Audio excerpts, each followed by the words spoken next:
Hello everyone, আজকে যে আমি রেমেডিটা শেয়ার করছি সেটা হচ্ছে ফাইন্যান্সিয়াল রিগ্রোথের জন্য আমি রেমেডিটা শেয়ার করছি। যারা ধরুন একটা চাকরি করছেন, বিজনেস করছেন, একটা ভালো হেলদি একটা ইনকাম করার পরও আপনারা টাকা সেভিংস করতে পারছেন না। ধরুন কখনো পকেটে যদি আপনার 10,000 টাকাও থাকে, এখনও আবার 200 টাকাতেও মানি ফ্ল্যাকচুয়েট করে যাচ্ছে, যে কোনো কারণেই টাকা বেরিয়ে যাচ্ছে, আপনি রাখতে পারছেন না। তাদের জন্য আজকে স্পেশালি এই রেমেডিটা বলবো। প্রথমত বলবো, আপনারা যদি একটু খেয়াল করেন দেখবেন টাকা পয়সা অনেক সময় আমরা ভাঁজ করে রেখে দিই। অনেকেরই একটা হ্যাবিটে থাকে, টাকা পয়সা যেমন পেলাম সেরকম রেখে দিলাম, তাতে কিন্তু এফেক্ট কিন্তু ভীষণ খারাপ হয়। একদিনে করাতেই কিন্তু হবে না, এটা কিন্তু মানুষের একটা হ্যাবিট। ঠিক আছে, আমরা রেমেডি যেমন করতে করতে ফল পাই, সেরকম আমাদের কিছু ব্যাড হ্যাবিটসের জন্য আমরা কিন্তু কিছু নেগেটিভ এফেক্টও পাই।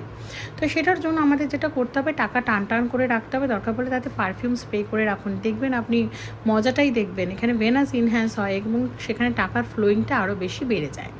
আরেকটা সেকেন্ড একটা রেমেডি বলবো, সবার বাড়িতেই চাল আনা হয়, যে চালের যে ডিব্বাটা থাকে সেইখানে আপনারা একটা রেমেডি করবেন।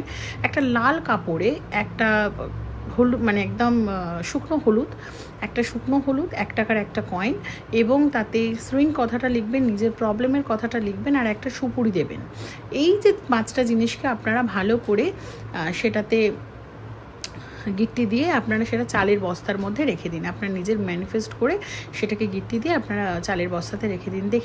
দেখবেন আপনার 1 বছরের মধ্যে আপনার যে উইশটা করে আপনি ওখানে রেখেছেন, মা লক্ষ্মীর আশীর্বাদে কীরকম আপনার উইশটা পূরণ হয়।